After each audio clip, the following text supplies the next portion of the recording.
Assalamualaikum warahmatullahi wabarakatuh. Perkenalkan, nama saya Diandra Alif Alfarizi. Kali ini saya akan mempresentasikan tentang laporan hasil observasi saya mengenai Museum Sumpah Pemuda.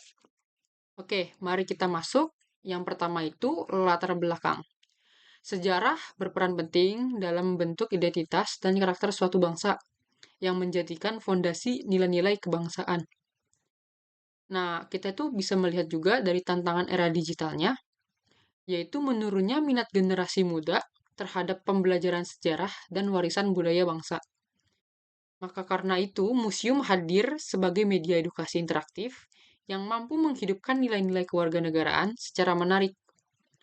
Nah, fokus observasinya, peran Museum Sumpah Pemuda, yaitu sebagai sarana pembelajaran nasionalisme bagi generasi muda. Mari kita masuk ke Gedung Sumpah Pemuda yang berlokasi pada Jalan Keramat Raya 106, Jakarta Pusat.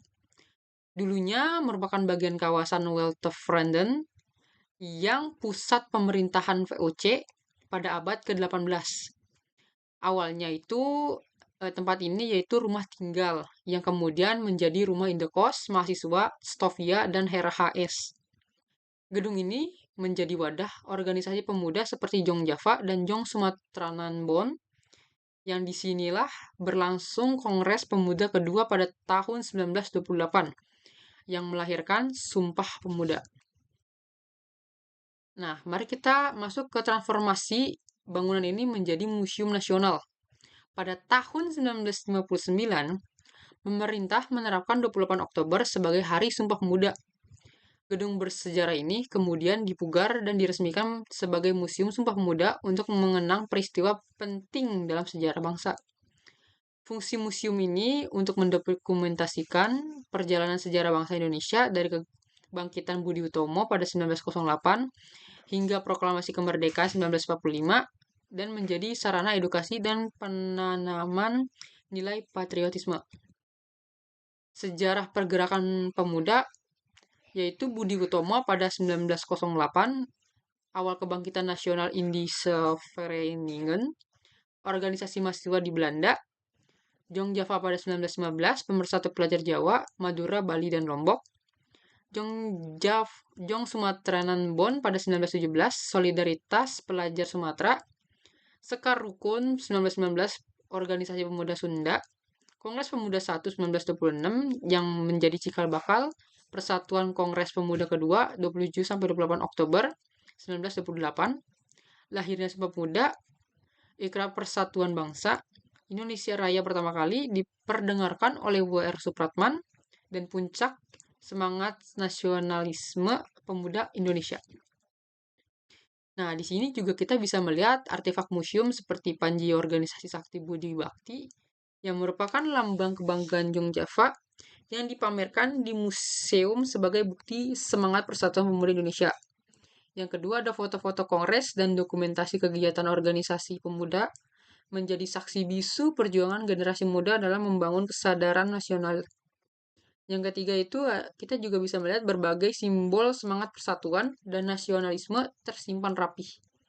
Mengingatkan kita akan tekad pemuda 1928 untuk bersatu. Di sini kita bisa melihat contoh koleksi organisasi yaitu Sekar Rukun 1919, organisasi pelajar Sunda yang didirikan oleh Doni Ismail dan juga Iki Adiwijaja. Tokoh penting lainnya juga termasuk Iwa Kusuma Sumantri dan Husein Jajadiningrat yang berperan dalam memupuk semangat kebudayaan Sunda. Yang kedua, Jung Sumatranan Bon pada 1917, yaitu organisasi pelajar Sumatera dengan tokoh-tokoh penting seperti Tunku Mansur, Muhammad Hatta, dan Muhammad Yamin, fokus pada cinta budaya Sumatera dan pengembangan kepemimpinan pelajar.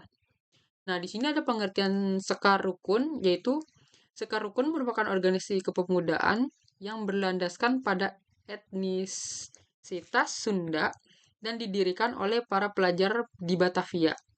Organisasi ini lahir dari inisiatif para mahasiswa kedokteran di sekolah kedokteran masa kolonial sebagai bentuk kesadaran akan pentingnya persatuan di kalangan pemuda Pasundan yang sedang menempuh pendidikan di luar daerah asal mereka. Fokus utamanya dari perkumpulan ini adalah untuk mempererat tali persaudaraan antar pemuda serta melestarikan sekaligus memajukan unsur kebudayaan seperti bahasa dan sastra Sunda. Meskipun memiliki basis kedaerahan yang kuat, organisasi ini tidak bersifat eksklusif, melainkan menjadi bagian integral dari sejarah pergerakan nasional Indonesia. Yang kedua ada Jong Sumatranan Bond. Jong Sumatranan Bond merupakan organisasi kepemudaan yang menghimpun para pelajar dan pemuda yang berasal dari Pulau Sumatera. Perkumpulan ini didirikan di Jakarta oleh para mahasiswa yang sedang menempuh pendidikan di sekolah kedokteran masa kolonial dengan tujuan utama mempererat ikatan persaudaraan serta menumbuhkan rasa kepedulian terhadap kemajuan daerah asal mereka. Fokus kegiatan organisasi ini meliputi pengembangan intelektual serta pelestarian kekayaan budaya dan tradisi dari berbagai suku di Sumatera. Organisasi ini menjadi wadah penting bagi para pemuda untuk berdiskusi mengenai nasib bangsa dan mengasah kemampuan berorganisasi yang kelak menjadi berkat bagi para anggotanya dalam pergerakan politik yang lebih luas. Oke, selanjutnya di sini ada kesimpulan. Transformasi gedung dari hunian menjadi pusat pergerakan nasional menunjukkan peran penting tempat bersejarah ini. Museum Sumpah Pemuda kini berfungsi sebagai media edukasi yang menanamkan nilai patriotisme kepada generasi muda. Sejarah pergerakan pemuda menjadi simbol integrasi bangsa Indonesia dan marilah kita tingkatkan kesadaran sejarah dan semangat nasionalisme untuk menjaga persatuan bangsa. Segitulah kesempatan saya untuk presentasi. Terima kasih dan wassalamualaikum warahmatullahi wabarakatuh.